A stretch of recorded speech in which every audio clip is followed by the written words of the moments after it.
Okay everyone, this 2-minute book review is on Dying by Cory Taylor. Cory was a writer who died earlier this year after a long battle with cancer, and Dying was a project that she worked on in the last few months of her life, where she wanted to write about a subject in a very frank and honest way, about a subject that we just don't talk often enough about in society.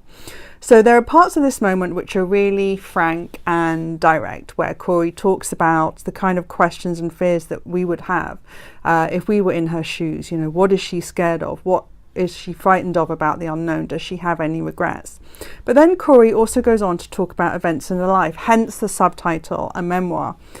I wouldn't actually personally describe it as a memoir. It's quite a short book. It's only 120, 130 pages long. But what Cory focuses in on are those sort of seemingly insignificant and significant events from her own life.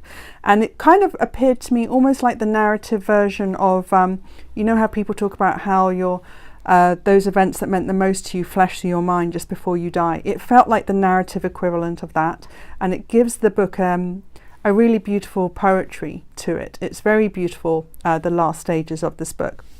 Dying is an incredibly frank, honest account from Cory, but also it's interesting how the unexpected made its way through into the book, because Cory was setting out in the last few months to really talk about death, but hers was expected.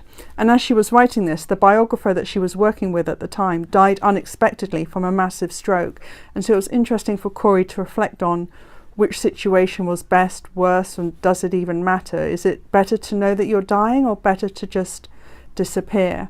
What I found really thought-provoking in this book was how many stories just don't get told, the millions and millions of people whose memories have just been lost as they've died with no record. But it's very sobering and thought-provoking. I quite like this book, Dying, a memoir by Cory Taylor.